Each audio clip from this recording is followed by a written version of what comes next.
Hey there, welcome to Economic Observations. Today is Wednesday, the 27th of January, and oh my God, what on earth is going on with GameStop, AMC? They're trying to work on Nokia and BlackBerry. The list goes on and on.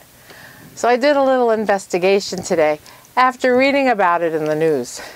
So I guess it started last week with GameStop. And Chewy's former CEO, Cohen, owns like 13% of GameStop. And I guess these people on Reddit, on a group called Wall Street Bets, lauded him, right? They praised him. They thought he was cool and a good guy. And they decided that a hedge fund had shorted millions of shares of GameStop with the anticipation that the stock would go down. So when you short sell something, you anticipate the stock to go down, and when you can buy it back at a lower price and you gain those earnings. It's the opposite of buying stock. So you just need a margin account and you need some capital to cover the short sale or the value of the short sale. Let's say you sold 1,000 shares of a $6 stock. You have a $6,000 credit in your account and you're short the shares, but you have to put the collateral in and you have to add the $6,000 to your account to make it whole, to cover the cost of the stock. So these guys on Reddit, or these memes I guess they call themselves, I started a Reddit account and I joined the group Wall Street Bets to see what exactly was going on. After learning that Citron, a hedge fund, had shorted 1 million shares or more, but an X amount. And they wanted the price to go up and short squeeze these guys so they would lose billions of dollars. And it worked. Thanks to this Wall Street Bets group on Reddit, they all kind of formed like a coalition and said, everyone buy GME, buy GME. We're going to take this to the moon. And they have these little rocket ships that say, so GME to the moon, GME to the moon. And it worked for a while. They all got together and they all bought one stock. Right? It didn't take one person to buy a lot of shares. It took a lot of people to buy few shares. And when I say few, 1,000 shares is few compared to the millions of shares that are out there on any given company. So they brought this stock like 8,000 times the value. It was trading at $6 and now it's trading as of right now at 300. Let's see what it says here. GameStop is trading at 333 after hours. It's down $14.50 in aftermarket trading. Now the problem is I'm looking on this Wall Street Bets feed here going on, and it's quite shocking. I don't know why anybody would listen to someone they don't know, right? You don't know who these people are. They're just making a point, right? It's kind of like a riot going on within the stock market. And that's how you have to look at it, right? People like storming the Capitol on January 6th, they all got together and said, this is what we're going to do. And they all went there, not knowing one another, and they did it. It's the same sort of thing, right? So they're kind of storming Wall Street together, and they chose GameStop. Now, the 9 million shares, or however many that were outstanding, a lot of people held those shares at $6 or less, right? The GameStop is a company that has outlived its purpose for all intents, right? There's not a lot of future in GameStop because everything can be done online now. Most games are online. Your purchases are online. They're hardware, software. There's not necessarily a hard copy game that you buy anymore. They just don't exist.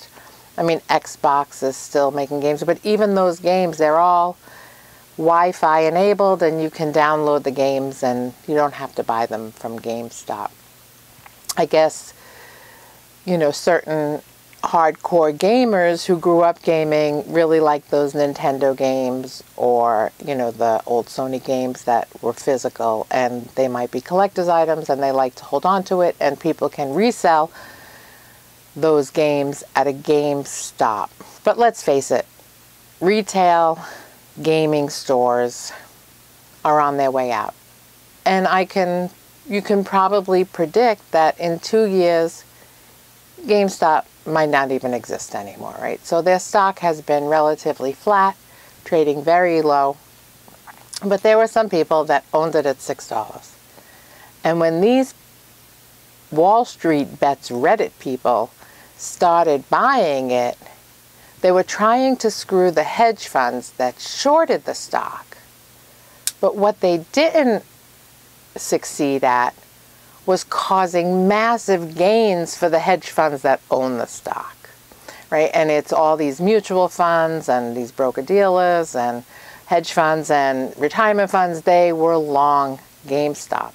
And those people made a boatload of money, because for every buyer of GameStop, there is a seller of GameStop. So as they're trudging through and buying the stock and buying the stock, and some of them are buying the stock higher than it's trading today. Right? There's people on this Reddit feed that said, I bought, you know, $5,000 worth of GameStop at $365, and now it's trading at $333, and they're losing money. And on this Reddit feed, you can read it. It's like, hold, hold, don't sell, don't sell. But I tell you, if I owned GameStop, even at $20 a share, you bet your button that I'm going to sell those shares when they're at this high. You can't expect a stock with no valuation based on a bunch of people that came together to make it happen to be sustainable. They served their purpose. Citron lost a lot of money, billions of dollars on their short. It was a squeeze. They only hurt one hedge fund. They didn't really have the impact or the long-term effect that they thought they would. I mean, right now it's still trading at $333. It's still way up there. But people are going to start taking their profits. And when everyone starts taking their profits, there's a lot of losers on the other end. And that's what they don't seem to realize. You know, I look at this feed and it's remarkable in some ways. I can read some of them. It's like, guys, I put my school tuition money into Nokia. And that's the problem now. So now they got GameStop up to $365, but a lot of them now can't afford to buy a lot of shares of GameStop at $365. So now they're looking at cheaper stocks, and they're looking at AMC, and they're looking at BlackBerry, and they're looking at Nokia, because they're more affordable.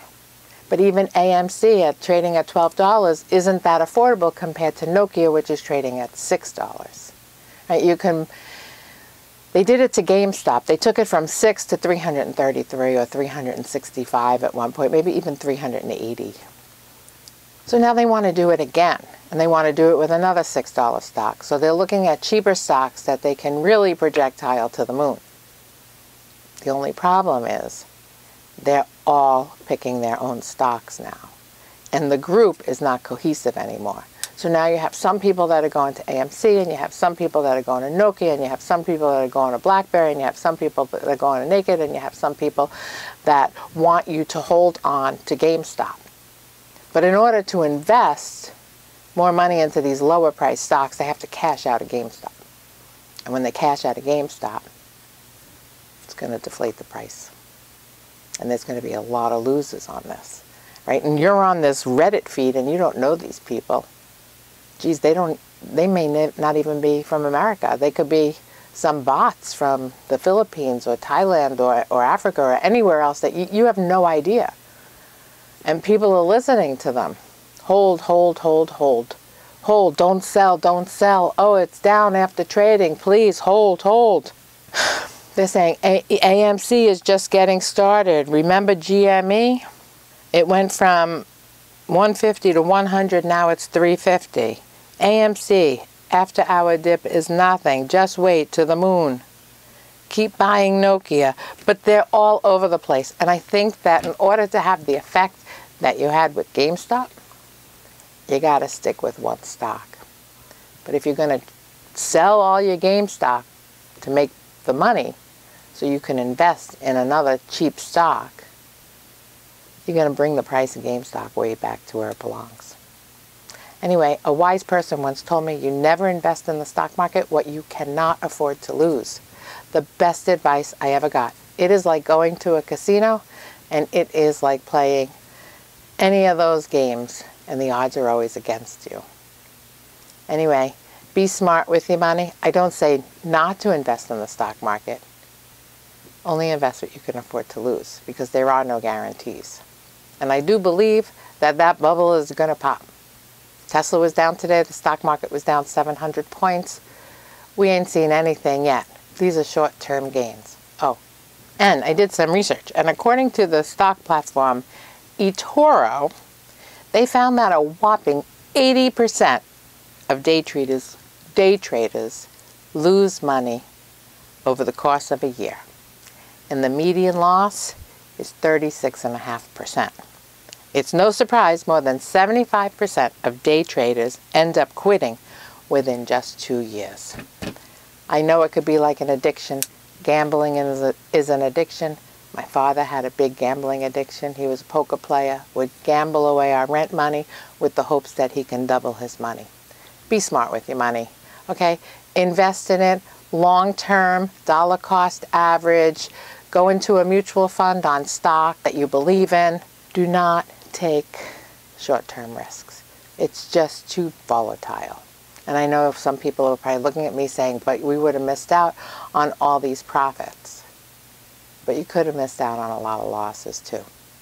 You just don't know. Anyway, invest what you can afford to lose. Be careful about margin. I wouldn't go into calls and puts if you're not a sophisticated and educated and qualified investor. Just way too much risk, folks. All right, thanks for watching. I really appreciate you being here. Give this video a big thumbs up and subscribe if you haven't. And tomorrow I'll be back and we'll talk about the new unemployment numbers that come out. All right, stay well, folks. Thanks again.